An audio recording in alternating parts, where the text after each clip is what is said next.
Bobcats are solitary hunters that typically view domestic cats as prey, not companions. So, when a stray calico slipped into the bobcat enclosure at the Maryland Zoo, the staff braced for the worst. Inside, in the habitat ruled by a male bobcat named Rocky, protocol collided with compassion. Should they remove the stray immediately, or keep watch, take notes, and hope for the impossible? Margaret, a senior wildlife specialist, arrived within minutes, just in time to witness something that made her coffee cup slip from her hands and shatter on the concrete. In 3 decades of wildlife work, she had never seen anything like it. Rocky wasn't just tolerating the intruder. He was grooming her, sharing his food and guarding her. Why did this unlikely pair choose each other? What happened next? No one was ready for. Before we start, hit the like button and make sure to subscribe if you haven't, and hit that notification bell so that you won't miss any new stories. The morning mist still clung to the Baltimore harbor when Margaret Sullivan arrived at the Maryland Zoo for her early shift. As the senior wildlife rehabilitation specialist with over 30 years of experience, she'd seen countless unusual animal behaviors, but nothing could have prepared her for what awaited her that crisp October morning. The zoo grounds were peaceful, with only the distant calls of waterfowl breaking the silence. Margaret made her way through the familiar paths, her weathered hands wrapped around a steaming cup of coffee, her mind already running through the day's feeding schedules and health checks. The bobcat enclosure was always her first stop, not because protocol demanded it, but because Rocky, their resident male bobcat, had become something of a personal project since his arrival 3 years earlier. Rocky's story was one of survival against the odds. Found as an orphaned kit near the Appalachian foothills after his mother had been struck by a vehicle, he'd been too young to survive on his own and too habituated to humans to ever be released back into the wild. The decision to provide him with a permanent home at the zoo hadn't been taken lightly. Wildlife rehabilitators always aim for release whenever possible, but Rocky's circumstances made that impossible. He'd adapted well to his spacious enclosure, designed to mimic the rocky outcrops and dense vegetation of Maryland's western counties, where bobcats still roamed wild. As Margaret approached the viewing area, she noticed something odd. Rocky wasn't in his usual morning spot, the elevated platform near the back wall where he typically surveyed his domain with the regal-bearing characteristic of his species. Instead, he was lying near the feeding station, his tawny coat catching the early morning light. But he wasn't alone. Margaret dropped her coffee cup, the ceramic shattering on the concrete pathway. There, curled against Rocky's warm flank, was a small calico cat. Clearly domestic, clearly not supposed to be there, and clearly still breathing. The sight defied everything Margaret knew about bobcat behavior. These were solitary, territorial predators. In the wild, a bobcat would view a domestic cat as either prey or competition. Rocky himself had shown typical bobcat aggression toward the feral cats that occasionally wandered too close to his enclosure's perimeter. Yet here he was, sharing his space, and apparently his breakfast, with an intruder. Margaret's training kicked in immediately. She radioed for backup while carefully observing both animals for signs of injury or distress. The calico was thin, her ribs visible beneath her patchy orange, black, and white coat. Her left ear had an old notch in it, likely from a long-ago fight, and her fur was matted in places. She was clearly a stray who'd been living rough for some time. But she showed no signs of injury from Rocky, no defensive posturing, no fear. She was simply comfortable. Dr. James Patterson, the zoo's head veterinarian, arrived within minutes, followed by several other staff members. They all stood in silent amazement, watching as Rocky gently groomed the calico's head with his rough tongue, a behavior typically reserved for mothers with their kits or bonded pairs in the wild. "How long do you think she's been in there?" James whispered, as if speaking too loudly might break whatever spell had been cast over the enclosure. Margaret studied the scene with her expert eye. The food dish was empty but showed signs of being shared rather than fought over. There were no scattered pieces, no defensive positioning. "At least since last night's feeding," she concluded. "Maybe longer." The challenge now was what to do about it. Protocol dictated that the calico should be removed immediately. There were liability issues, safety concerns, and the fundamental principle that wild animals and domestic animals shouldn't be housed together. But as the morning wore on and more staff gathered to witness the unprecedented situation, it became clear that any intervention would need to be carefully considered. Thomas Bradley, the zoo director, arrived by mid-morning, having been pulled from a board meeting by increasingly urgent messages from his staff. A pragmatist by nature, but with a deep respect for animal behavior, he watched the pair for a full 20 minutes before speaking. "Tell me about Rocky's demeanor," he finally said to Margaret. "Any signs of stress? Aggression? Territorial marking?" Margaret shook her head. "Nothing. If anything, he seems more relaxed than usual. His body language is completely calm. Look at his ears. They're forward and relaxed, not pinned back. His tail is still, not twitching. These are all signs of a content bobcat." The calico, perhaps sensing the attention, stretched luxuriously and padded over to the water bowl. Rocky watched her drink, then joined her, the two animals sharing the resource as naturally as if they'd been raised together. "We need to document this," Thomas decided. "Set up cameras. Monitor them continuously. If there's any sign of aggression, we intervene immediately. But if they're truly coexisting peacefully, well, that's something worth understanding." The next 72 hours were crucial. The staff established round-the-clock observation, with Margaret leading the effort. She watched as the unlikely pair developed a routine. The calico, whom the staff had begun calling Patches, would hunt the mice that occasionally ventured into the enclosure, a behavior that Rocky watched with what could only be described as amused interest.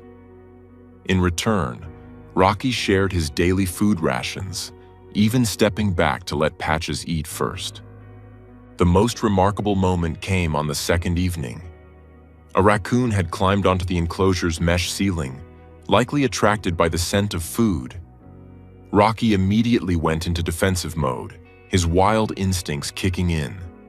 He positioned himself between the potential threat and Patches, who had been sleeping in a sunny corner. The raccoon quickly retreated, and Rocky returned to Patches' side, settling down with a protective posture that Margaret had only seen in bonded pairs of wild bobcats. By the end of the week, the zoo had a decision to make. The story had somehow leaked to local media, probably through one of the younger staff members' social media accounts, and visitors were already asking about the bobcat and housecat friendship. But more importantly, separating the animals now seemed potentially cruel. They had established a bond that, while scientifically inexplicable, was undeniably real. Dr. Patterson conducted a thorough health examination of Patches, temporarily sedating both animals to ensure safety. Patches was approximately 3 years old, spayed, indicating she'd once had a home. And despite her thin frame, relatively healthy. She tested negative for diseases that could affect Rocky, and after some deliberation, the veterinary team decided she could stay, with conditions. The enclosure would need modifications. A smaller shelter was added specifically for Patches, giving her a space that Rocky couldn't access if she needed solitude. Additional climbing structures were installed to provide more vertical territory for both animals. The feeding protocol was adjusted to ensure both animals received appropriate nutrition. Margaret took the lead in monitoring their ongoing relationship, and what she observed challenged many assumptions about interspecies bonding. Rocky, despite being a wild animal, showed remarkable restraint and even affection toward Patches. He would often groom her, something bobcats typically only do for their own young. Patches, in turn, seemed to understand Rocky's boundaries, never pushing for attention when he displayed any signs of wanting solitude. The pair played together in ways that astounded the staff. Patches would initiate chase games that Rocky would participate in with controlled intensity, never using his full strength or speed. They developed a form of communication, a series of chirps and purrs that seemed to convey meaning between them. Margaret documented it all, recognizing that she was witnessing something that could contribute significantly to understanding animal behavior and cognition. As weeks turned into months, the story of Rocky and Patches became legendary not just at the Maryland Zoo, but throughout the wildlife rehabilitation community. Researchers from Johns Hopkins University came to study the pair, looking for insights into animal bonding and communication. Animal behaviorists from across the country requested access to Margaret's observation logs. But perhaps the most meaningful impact was on the zoo's visitors. School groups would stand mesmerized, watching Rocky and Patches basking together in the afternoon sun. Elderly couples would sit on the nearby benches for hours, finding comfort in the unlikely friendship.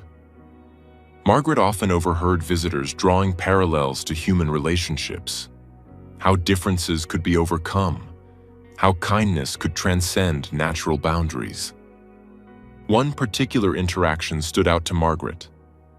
An elderly veteran named Robert Thompson had been bringing his grandson to see Rocky and Patches every week. One day, he approached Margaret with tears in his eyes.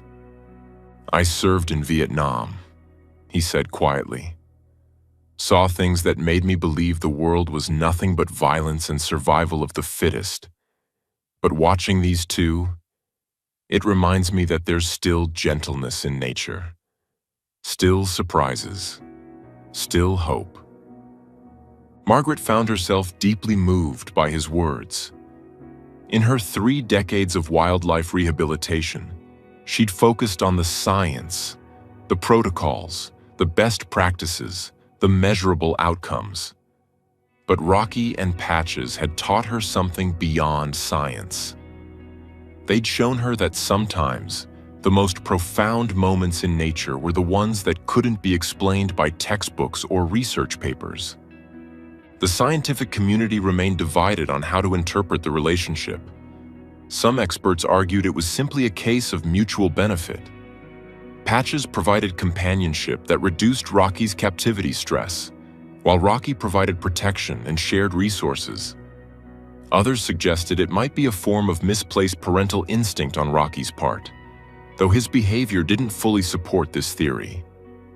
Margaret had her own theory, one she only shared with her closest colleagues. She believed that intelligence and emotional capacity in animals were far more complex than humans typically acknowledged.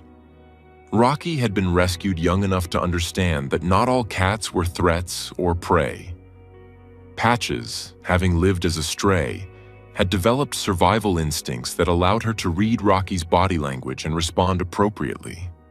Together, they'd created something unique, a relationship that transcended the typical predator-prey dynamic.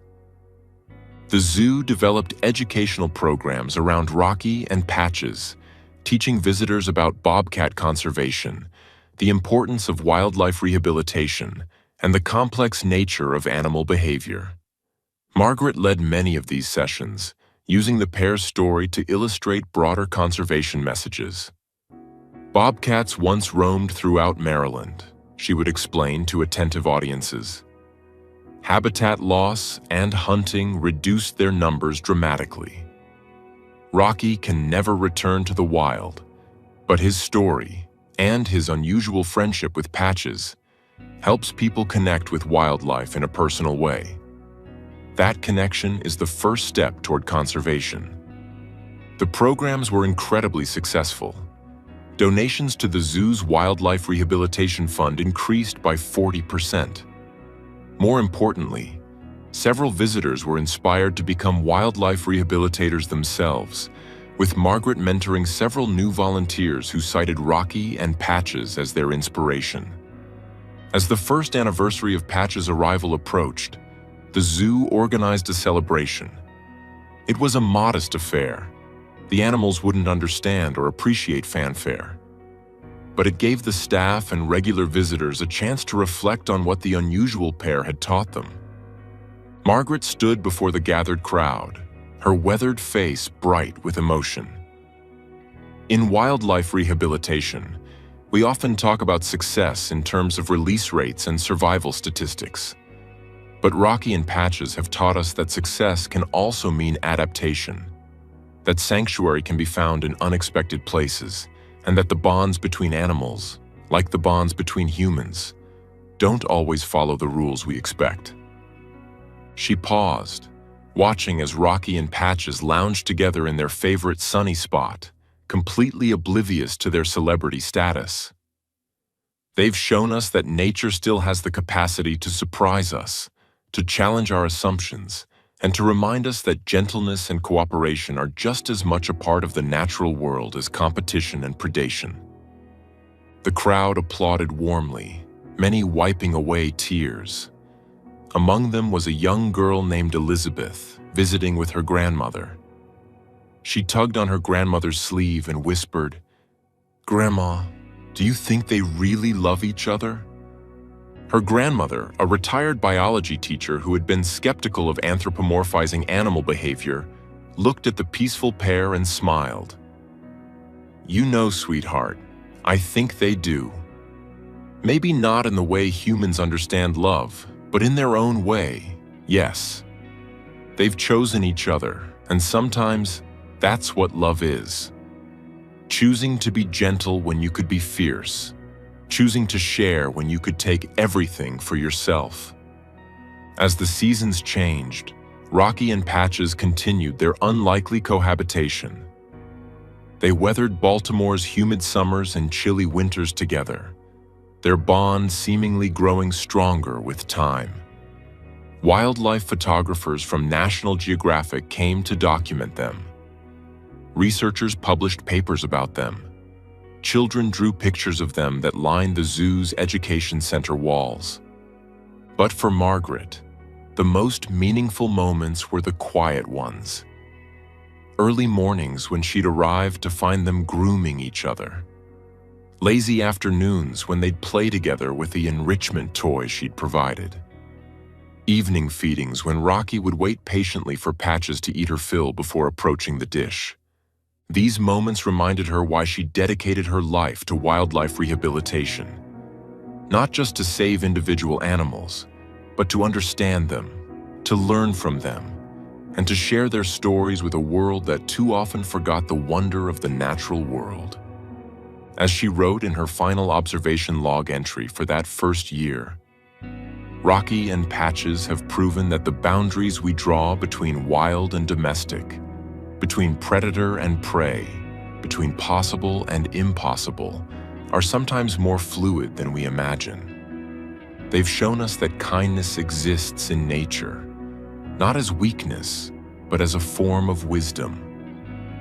In a world that often seems divided by differences, they remind us that connection is possible in the most unlikely circumstances. Their story isn't just about a bobcat and a stray cat who became friends. It's about the capacity for gentleness that exists in all living things, waiting for the right moment to reveal itself. The story of Rocky and Patches continued to inspire long after that first remarkable year. They lived together for many more years, their bond never weakening. When Patches eventually passed away from old age, Rocky mourned her in his own way, and the zoo staff mourned with him. But their legacy lived on in the countless people they'd touched, the research they'd inspired, and the simple but profound message they'd shared. That in a world full of divisions, friendship knows no boundaries. Margaret retired a few years later, but she often returned to visit Rocky, who lived out his days as the ambassador for his species, teaching new generations about the wonders of wildlife. And whenever she told the story of the stray cat who broke into the wrong enclosure, she would end with the same words. Sometimes the most beautiful things in nature are the ones that shouldn't exist according to our rules. Rocky and Patches reminded us that nature doesn't always follow our textbooks, and that's exactly what makes it magical.